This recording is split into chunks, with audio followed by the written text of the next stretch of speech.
Everyone, welcome to Gyandeep. मैं Samta Shukla ICT virtual classroom Dehradun में आपका स्वागत करती हूँ। क्लास 12 का आप लोगों का चैप्टर नंबर 1 स्टार्ट हो रहा है। तो चैप्टर नंबर 1 है रिप्रोडक्शन यानी कि जीवों में जनन। तो चलिए इस इम्पोर्टेंट टॉपिक को पढ़ते हुए आपकी पढ़ाई को आगे स्टार्ट करते हैं। आप स्क्रीन पे जैसा कि देख पा रहे हैं, जीवों में जनन यानी कि reproduction, it is the very first chapter of class 12। It is the very first chapter of class 12। बच्चों कैसे हैं आप सभी? बायोलॉजी यानी कि रिप्रोडक्शन। रिप्रोडक्शन क्या है कि पहला चैप्टर है रिप्रोडक्शन, और इसका मतलब है जीवों में जनन। रिप्रोडक्शन को आप दो वर्ड्स में तोड़ सकते हैं, री प्लस प्रोडक्शन, यानी कि दोबारा से किसी चीज का प्रोडक्शन हो रहा होगा उसको रिप्रोडक्शन कहते हैं जीवों में जनन। बच्चों हम लोगों को बायोलॉजी का अध्ययन करना है। बायोलॉजी का मतलब होता है biology. It is made up of two words, bios plus logos. Bios plus logos यानी कि bios का मतलब है जीवन और logos का मतलब है अध्ययन। जीवन, it is very first chapter of your syllabus.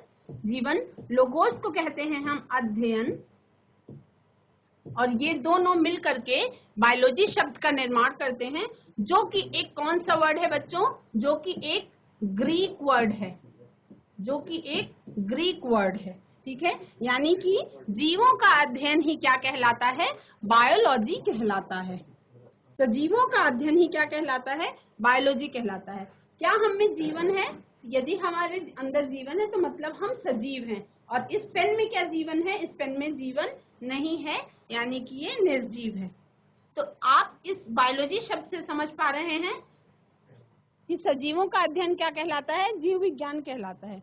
आप सभी जीव विज्ञान या बायोलॉजी की कक्षा में बैठे हैं। आपने हाई स्कूल के बाद बायोलॉजी इसलिए नहीं लिया था बच्चों, इसलिए नहीं चूज किया था क्योंकि आपको मैथ से डर लगता था, बल्कि इसलिए लिया था क्योंकि इस विषय में आपको इंटरेस्ट है।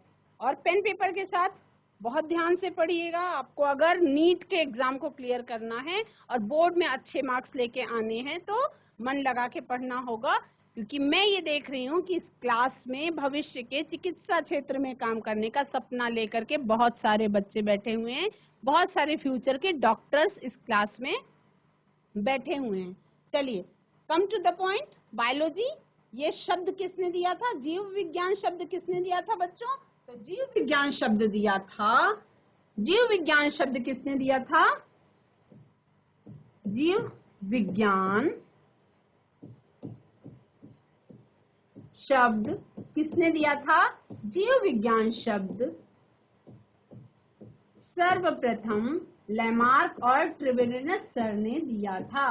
किसने दिया था जीव विज्ञान शब्द?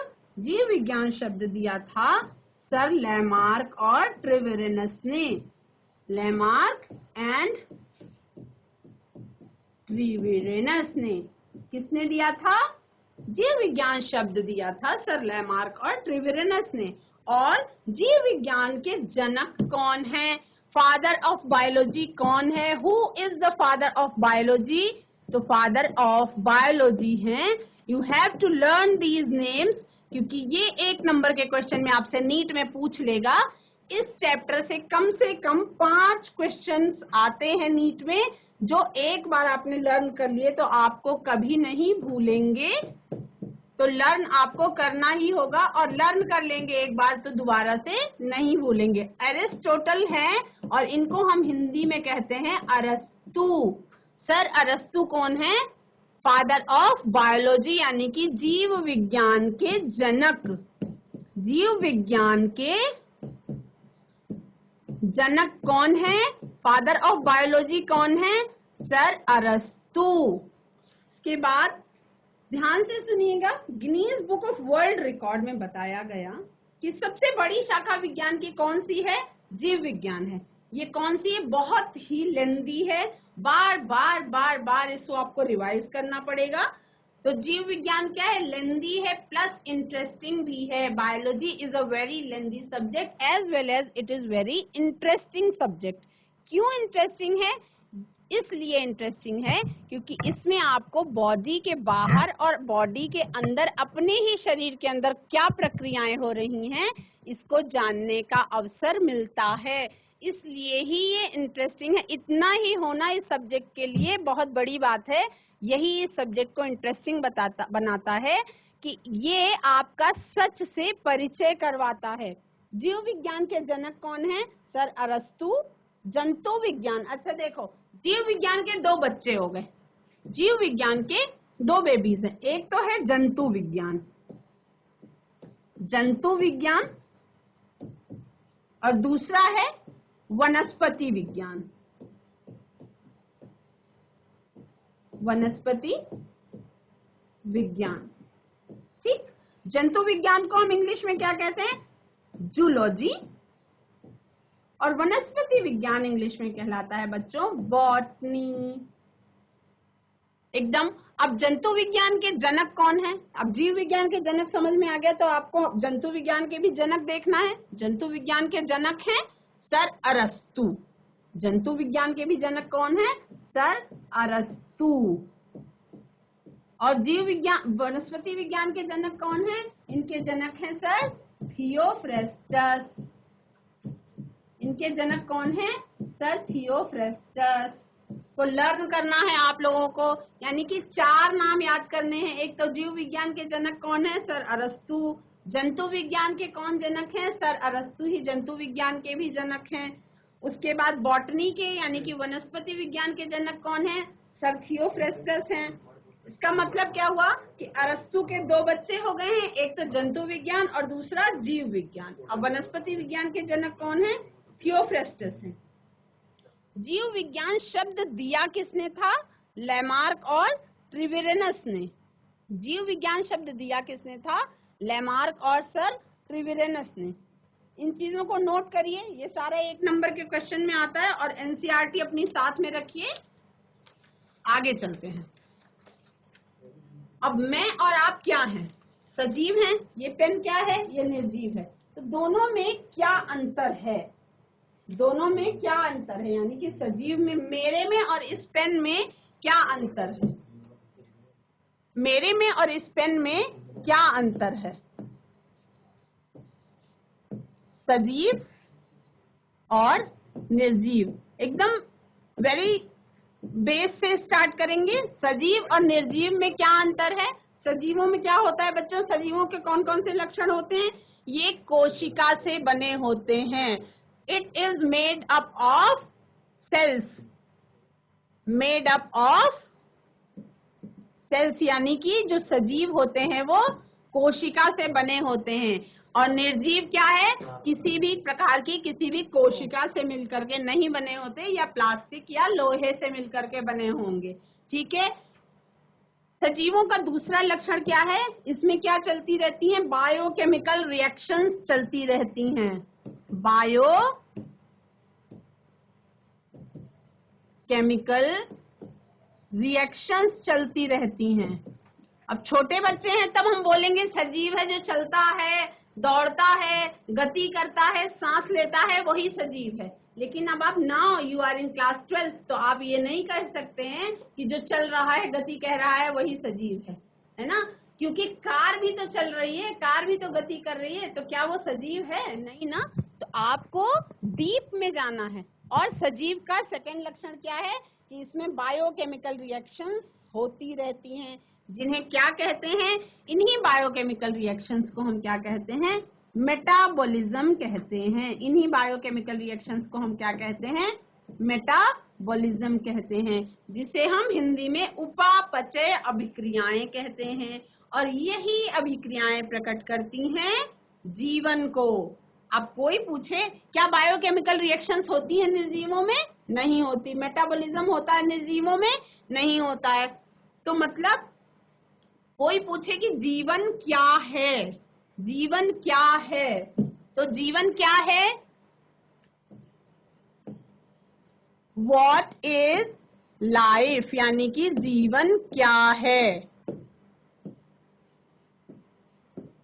कुछ ऐसे लक्षण हैं जो होंगे तो हम ये मान लेंगे कि इसमें जीवन है, और अगर यदि ये नहीं होंगे तो हम मानेंगे कि इसमें जीवन नहीं है। पहला तो क्या होगा, वृद्धि होगी। वृद्धि होगी मतलब ग्रोथ होगी, मतलब छोटा पैदा हुआ है तो वो बड़ा हो जाएगा, धीरे धीरे डेवलपमेंट होगा, वृद्धि होगी और विकास होगा, ग्रोथ एंड डेवलपमेंट होगा। जब आप छोटे बच्चे बन के बर्थ लिए थे तो क्या आप बड़े नहीं हुए, क्लास 12th में नहीं आए? आए ना, तो इसका मतलब कि आपके अंदर वृद्धि और विकास हुआ है। उसके बाद क्या होगा बच्चों, रिप्रोडक्शन होगा, यानी कि प्रजनन होगा। अपने ही जैसे संतान उत्पन्न करने की क्षमता होती है, प्रजनन, इसको हम क्या कहते हैं हिंदी में, प्रजनन कहते हैं। अब ये मत बोलिएगा कि सारा आप सभी बच्चों को पता है, ये बेस है, अगर आपने ये चीज नहीं करी तो फिर आगे आपको ये वर्डिंग्स में दोबारा से समझाऊंगी नहीं। वर्डिंग्स यूज तो करूंगी पर समझाऊंगी नहीं इन वर्डिंग्स का मतलब क्या होता है। तीसरा क्या होगा, उनमें संवेदनशीलता होगी, यानी अगर आपको कोई टच करता है तो आपको फील होता है। तो क्या होता है, संवेदनशीलता। ये किस में होती है, जीवों में भी होती है, हर प्रकार के मनुष्यों में भी होती है और पेड़ पौधों में भी होती है। किसी बच्चे ने या सभी बच्चों ने छुई मुई का पौधा देखा है? क्या आपने देखा है कि टच मी नॉट पौधे को जब आप टच करते हैं तो टच मी नॉट पौधा सिकुड़ जाता है, यानी कि उसके अंदर क्या होती है, संवेदनशीलता होती है। इसके बाद और क्या होता है, सजीवों में और क्या होता है बच्चों, सजीवों में होता है अनुकूलन। सजीवों में और क्या होता है, सजीवों में होता है अनुकूलन, यानी अपने आप को परिस्थितियों के अनुसार ढालने की कला होती है, इसे अनुकूलन कहते हैं। और इसके बाद गति भी होती है, गति भी होती है, लेकिन गति कार भी करती है बच्चों, तो कार सजीव नहीं कहलाती है, इसीलिए गति मैंने पहले नहीं दिया, क्योंकि गति सजीव और निर्जीव दोनों कर सकते हैं। उसके बाद क्या होता है बच्चों, जो सजीव होगा वो श्वसन करेगा, यानी कि रेस्पिरेशन की प्रोसेस होगी उसमें। उसमें कैसी प्रोसेस होगी, उसमें रेस्पिरेशन की प्रोसेस होगी। और उसमें कौन कौन सी प्रोसेसेस होंगी, उसमें एक्सक्रीशन की प्रोसेस होगी। और उसमें क्या प्रोसेस होगी, उत्सर्जन, यानी कि भोजन खाएगा, एनर्जी उत्पन्न करेगा, उसको अपने काम के लिए यूज करेगा और एक्स्ट्रा मटेरियल को एक्सक्रीट आउट कर दिया जाएगा, फ्लश आउट कर दिया जाएगा, और इस प्रक्रिया को कहेंगे हम एक्सक्रीशन। भोजन जब हम करेंगे तो कौन सी प्रक्रिया करेंगे, पाचन, यानी कि डाइजेशन की प्रक्रिया भी होगी। ये भी सजीवों का एक स्पेशल लक्षण है। निर्जीवों में न तो वो भोजन करता है न उसे पाचन की आवश्यकता होती है। ठीक है, गति का मतलब मूवमेंट, यानी कि मूवमेंट करेगा, मूवमेंट करेगा, अनुकूलन दिखाएगा, यानी सारे के सारे ये जो लक्षण हैं ये कौन दिखा रहा है बच्चों, ये सारे के सारे लक्षण लिविंग होने का सबूत हैं, यानी कि सजीवों का लक्षण है ये सारे के सारे। ये सारे लक्षण ये जताते हैं कि ये अमुक वस्तु नहीं है बल्कि कोई सजीव है।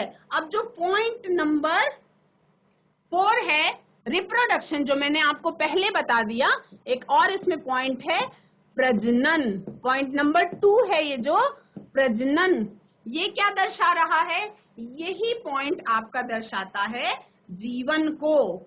यही पॉइंट जो है ये सजीवों का लक्षण है और ये जीवों को दर्शाता है। अब जो पॉइंट नंबर 2 है बच्चों प्रजनन, ये पूरा का पूरा अध्याय ही है, पूरा का पूरा चैप्टर ही है, चैप्टर नंबर 1 ही है, जीवों में जनन।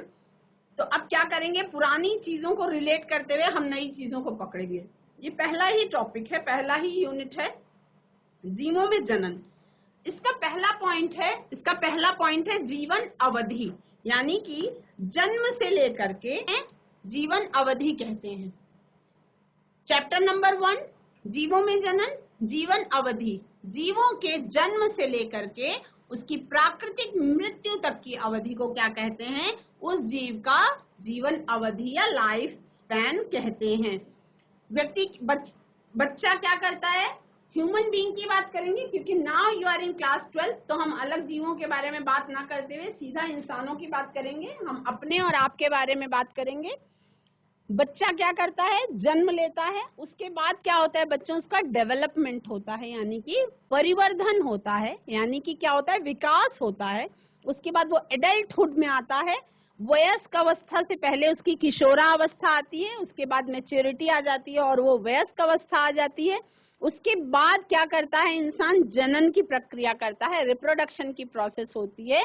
उसके बाद बच्चे होते हैं, सांसारिक कामों के बाद फिर वो जीर्ण अवस्था आ जाती है इंसान की, यानी कि वृद्धा अवस्था में आ जाता है, जब थक हार जाता है और लास्ट में किसी न किसी कारणवश व्यक्ति की मृत्यु हो जाती है और वो कहते हैं कि भगवान के पास चला जाता है। तो इस प्राकृतिक जन्म से प्राकृतिक मृत्यु तक की बीच की अवधि को हम क्या कहते हैं, जीवन अवधि या लाइफ स्पैन कहते हैं।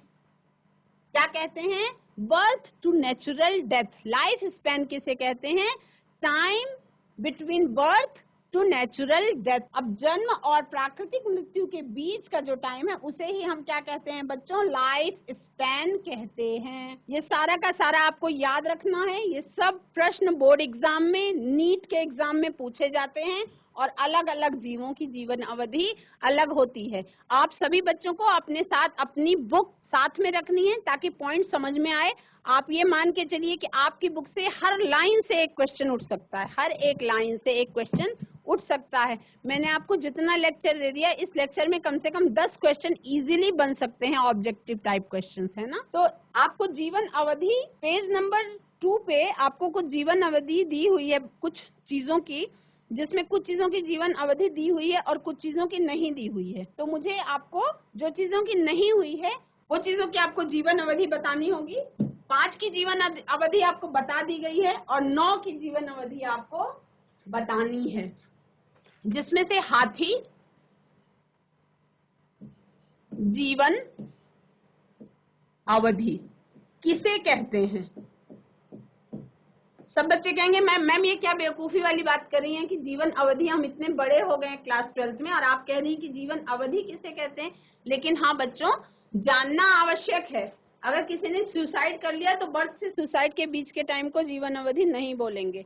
जन्म से लेके प्राकृतिक मृत्यु के बीच के समय को ही जीवन अवधि कहते हैं। जन्म से लेके प्राकृतिक मृत्यु के बीच की अवधि को ही जीवन अवधि या लाइफ स्पैन कहते हैं। क्या कहते हैं, लाइफ स्पैन कहते हैं। अब इसमें कुछ चीजों की जीवन अवधि आपको बुक में दी हुई है और कुछ चीजों की जीवन अवधि आपको बुक में नहीं दी हुई है। जिनकी नहीं दी हुई है उनकी आपको नोट करनी है जीवन अवधि।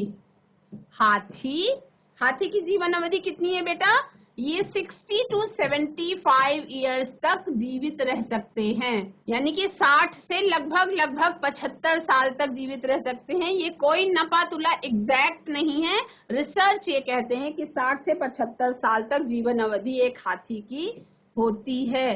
कुछ ज्यादा भी हो सकती है और कुछ कम भी हो सकती है। गुलाब की जीवन अवधि लगभग 10 साल होती है।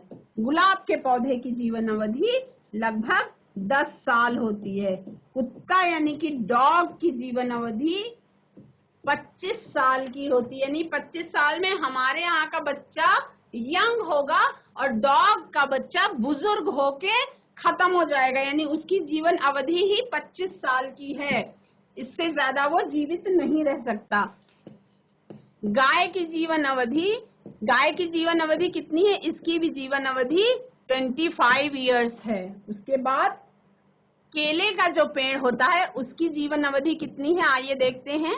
केले की जीवन अवधि भी 25 इयर्स, यानी 25 इयर्स तक केले का पौधा अगर लग गया है तो कहीं नहीं जाता।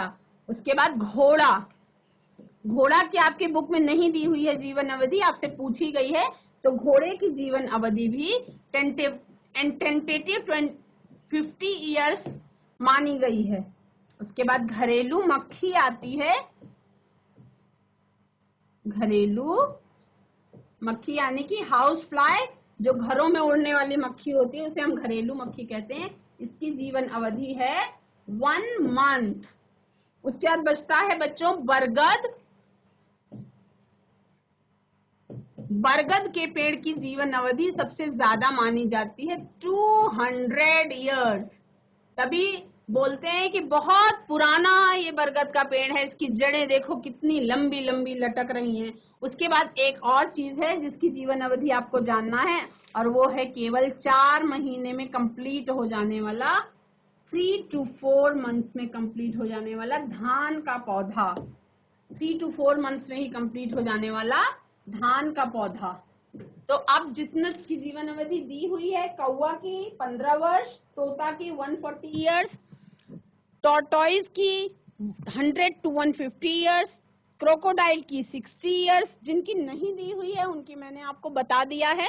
हाथी की 60 to 75 इयर्स, गुलाब की 10 इयर्स, कुत्ते की 25 इयर्स, गाय की भी 25 इयर्स, केले की 25 इयर्स, घोड़ा की 50 इयर्स। ये सारे जीवन अवधि जो है ये टेंटेटिव रिसर्च पे आधारित हैं। इनका कोई ये थोड़े कम या थोड़े ज्यादा भी हो सकते हैं। घरेलू मक्खी की लगभग 1 महीना लाइफ स्पैन होता है। बरगद का 200 इयर्स होता है लाइफ स्पैन, और चावल या धान केवल 4 माह में बोया जाता है और उगने के बाद अपनी फसल दे करके काट लिया जाता है और हमें चावल मिल जाता है। अब कुछ बहुत इम्पोर्टेंट पॉइंट्स हैं जो आप नोट करेंगे। ये आज की क्लास में इतना ही हो पाएगा। कुछ पॉइंट्स हैं जैसे लगभग ब्रह्मांड का आविष्कार कितने साल पहले हुआ, कितने साल पहले हुआ। पॉइंट को नोट करना है आपको। इनको लगभग आप ये मान के चलें, लगभग यानी कि एक टेंटेटिव डेट ली गई है, क्योंकि उस समय पे आप और मैं नहीं थे, तो यानी कि सब डेट्स के पहले एक टेंटेटिव ले लेंगे। लगभग 2000 इयर्स बैक किसका आविष्कार हुआ था? 2000 इयर्स बैक किसका आविष्कार हुआ था? 2000 इयर्स बैक आविष्कार हुआ था ब्रह्मांड का। किसका? यूनिवर्स का आविष्कार लगभग 2000 साल पहले हो गया था। उसके बाद 450 करोड़ साल पहले, 2000 साल नहीं बच्चों, 2000 करोड़ साल पहले, 2000 करोड़ इयर्स बैक, ठीक है। उसके बाद 450 करोड़ साल पहले आविष्कार हुआ किसका? यूनिवर्स के बाद किसका आविष्कार हुआ बच्चों? हमारी प्यारी पृथ्वी यानी कि अर्थ का। उसके बाद 200 करोड़ इयर्स पहले, 200 करोड़ इयर्स पहले किसका आविष्कार हुआ? 200 करोड़ इयर्स पहले आविष्कार हुआ जीवन का, यानी कि लाइफ का। अर्थ पे लाइफ का आविष्कार हुआ 200 करोड़ इयर्स पहले। और उसके बाद 1.5 करोड़ इयर्स बैक कौन आए? धरती पर आए मानव, जो कैसे दिखाई पड़ते थे? कौन आए? मानव। जो कैसे दिखाई पड़ते थे बच्चों? एकदम कपी के जैसे दिखाई पड़ते थे। और मानव के पूर्वज पृथ्वी पर आ गए थे जो कैसे दिखाई पड़ते थे? कपी के जैसे, यानी कि साधारण भाषा में हम ये कह सकते हैं कि वो बंदर के जैसे दिखाई पड़ते थे। तो मतलब आपने देखा कि जैसा मैंने आपको बताया कि 1.5 करोड़ साल पहले जीवन आया, और जीवन में मानव भी इस पृथ्वी पर आ गए थे, जो देखने में कैसे दिखाई पड़ते थे? बंदर के जैसे, कपी के जैसे दिखाई पड़ते थे, यानी होमो सैपियंस अर्थ पर आ गए थे। तो तब आए थे, और अभी तक वो कैसे हैं ये हम नेक्स्ट क्लास में जानेंगे कि उनका अभी तक इस पृथ्वी पर रहने का क्या कारण है, कौन सी ऐसी प्रोसेस है जो उसमें हेल्प कर रही है। आज की क्लास में इतना ही। That's all for today. Have a nice day and good day.